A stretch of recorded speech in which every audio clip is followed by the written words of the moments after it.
The central banks around the world are still reducing interest rates and printing more money. The Fed, the ECB, the Bank of England, RBA, and every other central bank are completely exhausting all options. Helicopter Ben and Janet Yellen have now suggested that the Fed go where they have never been before. This is going to be wild. You came here for the truth, so let me unveil that for you. I have another big episode today. Every single day, it seems like there's more and more and more information. I literally cannot keep up with it. I'm trying to do my best to bring these videos to you. Let's get into it right away. You could see a major change that took place this year. We saw this huge run up that was happening, and of course this was basically in all asset classes. The everything bubble was expanding and it looked like nothing could take it down. Suddenly we have the pin that pops the bubble, and you could see on this chart debt plus equity world market cap. Underneath that we're looking at the Bloomberg World Exchange market capitalization, and underneath that the Bloomberg Barclays global aggregate market value, and all of these have come down significantly, especially when we're looking at what's going on with the world market cap. The blue line has dropped so dramatically, so drastically, that this was not on anybody's radar. Look at the value line, geometric composite index, essentially the median stock index, okay? 50% downward. 50%. That's the way you can think of it right here. We have seen the median stock price dropping by 50%. Of course, when measured using this index. Now, we're looking at a significant decline, but the truth is that it's in such a rapid fashion and at a time when nobody was expecting it. There were essentially no forecasters coming out with anything like we have seen. All of these individuals had to come back and revise all of their expectations, and it looks very silly because they were so bullish at this time, and suddenly within a month everything changed.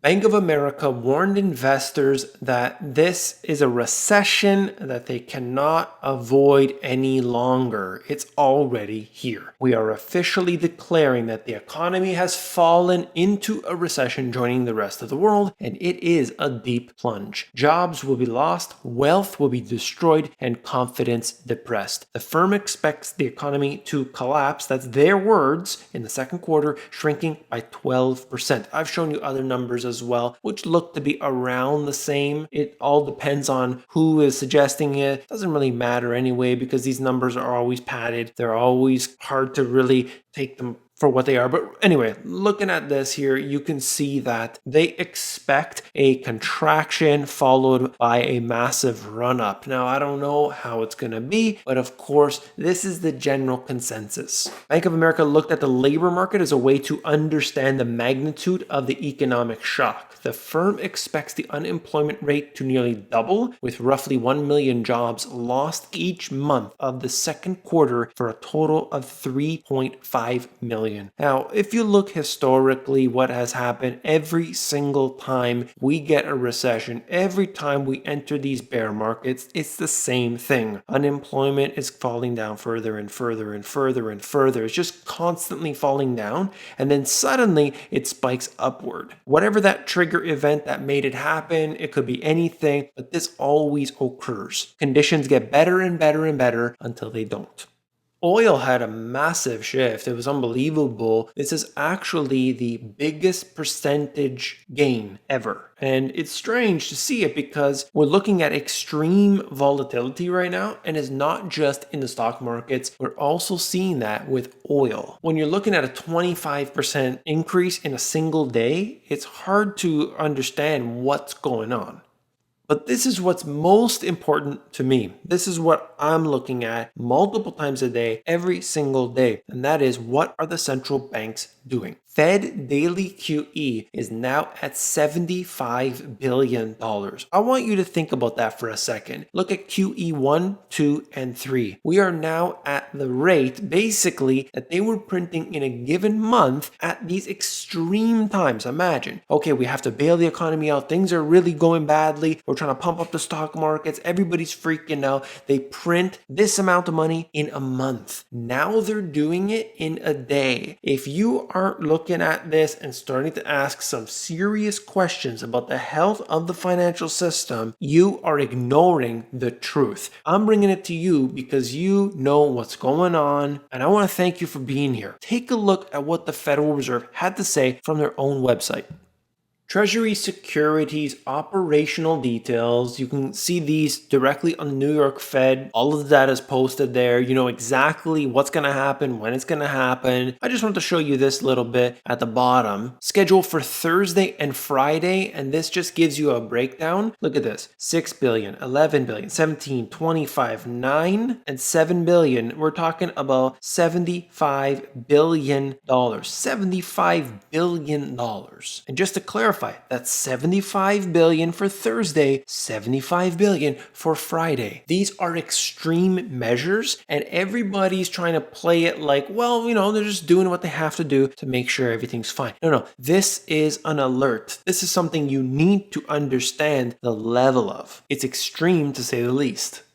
Everybody's favorite, Ben Bernanke and Janet Yellen, are urging the Fed to go beyond authority and buy corporate bonds. They have done so much already. They've reduced interest rates to the bottom. They got rid of the reserve requirements. Who needs them? They're printing up money through their QE4 program as well as the new QE5 program. They are basically going in on a daily basis and adding liquidity to basically everything. They have something like 5 simultaneous backstops at once. Something like 5. I gotta get a full count and actually break them all down in one video. But regardless, they are going to extreme lengths right now. But they need to go further. They need to go beyond authority. Former Fed chairs Ben Bernanke and Janet Yellen are recommending that the central bank buy corporate bonds. And if you hear it from one person, maybe 2 people, it's not as a big of a deal because these kind of things get talked about all the time. But when they continuously come up over and over and over and over again, it doesn't surprise me when it happens. Under current law, the Fed lacks the authority to take on that much risk. The Fed already has revised financial crisis era programs to address the liquidity issues, and that's part of these 5. Again, I need to get you an accurate number on that. But regardless, they can do this. They can absolutely do this, and all they need is a good crisis. They've got that, so let's see how they implement it. I wanted to show you the Japanese stock market here. We always get told that this is the best possible example of why quantitative easing never hurts. Look at what we have today. You can see their stock market. It's at around 16,500 or so. And this just shows you where it's been over the last few decades. This time frame here is the 80s, and we see it peaking out. It went to an extreme level, obviously, when above 35,000, let's say maybe 40,000. Let's just round it off. We'll say 40,000 here. And then, of course, it came down throughout the 90s and bottomed out somewhere around 2003. Where we are today, 16,500. We were also there back in somewhere here, which is 2015. We were also at this level back before the financial crisis. We were also at this level back in 2000. We were also at this level back here in the 90s. And guess what? We were also there back in the 80s. This isn't good. This does not show you that quantitative easing is a good thing. People need to understand that. Look at all these buy the dip opportunities. It didn't work. I'm telling you. You could have bought the dip right in here and it came up to this point, but then you would lost again. And then you bought the dip again and then it came up and then you lost again. These are significant falls that people need to get through their head that this is a mess. It's an absolute mess. When you look at the effects of central banks and their quantitative easing measures, it's a problem from the very beginning. The Federal Reserve Bank of Philadelphia survey of factories showed conditions in the area deteriorated in March by the most on record. I want people to understand that. The General Activity Index slumped to minus 12.7 from positive 36.7 the prior month. It went below where the economists projected it would be, but honestly, half the time they're wrong anyway. And this goes along with the New York Fed report earlier this week showed its gauge of manufacturing in the state also down by the most ever. And why can't people understand this? What we're seeing today is not just about some discounts on stocks. There's something much bigger happening. We saw the peak back in 2018 and it has never been able to recover. All of the central bank intervention from this period till today has been so extreme and yet still not fixing the issue because you can't paper over something like this. It doesn't work.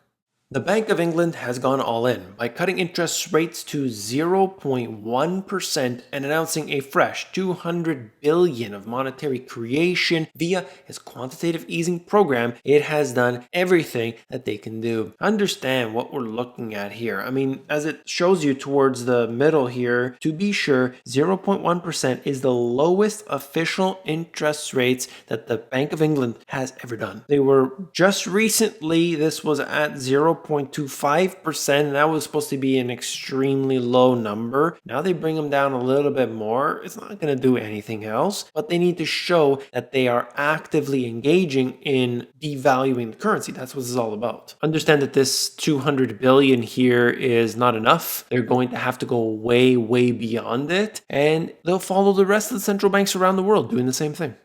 Go big or go home from Bank of England. 15 basis point cut and 200 billion QE, mainly government bonds, big purchases. BOE previously saw QE as a credit easing measure too at times of market stress. So it makes sense. Bank of England will now have laid their cards on the table. Not a lot left in the monetary tank. Extremely important. That's why I wanted to bring it to you. They've basically exhausted all of their options. All central banks are putting themselves pedal to the metal right now. This is the statement directly from the Bank of England's website. Essentially, I've covered what they're going to do, the important stuff. I just wanted to give you the source itself. You can either pause the video or look in the description under the sources if you want to read the whole statement for yourself. I always include the statements directly from the central banks because I do not trust the CNBCs, Bloombergs, and so on to give you the data. There's no way I'm going to get those snippets and just take them for what they are. Australia cuts key rate to 0.25% and adopts yield curve control. Australia is going to extreme lengths right now in order to reduce the effects that this is having right now, and it is an extreme measure and there's no doubt about it. But all the central banks are doing this, as you can see just in this video here. I covered a few examples. They're all heading much lower, hoping that this will put a floor in the markets, and everybody is anticipating more of that. They want that to go through the floor into the negatives. They want the central banks out there to buy stocks. That's what it comes down to. If you start having the central banks around the world, not just Japan, but the others out there buying stocks, I think we're going to have a big change. We'll see who really comes to the table next. It could be the ECB. It could be a central bank we really weren't expecting. We'll see how far they go.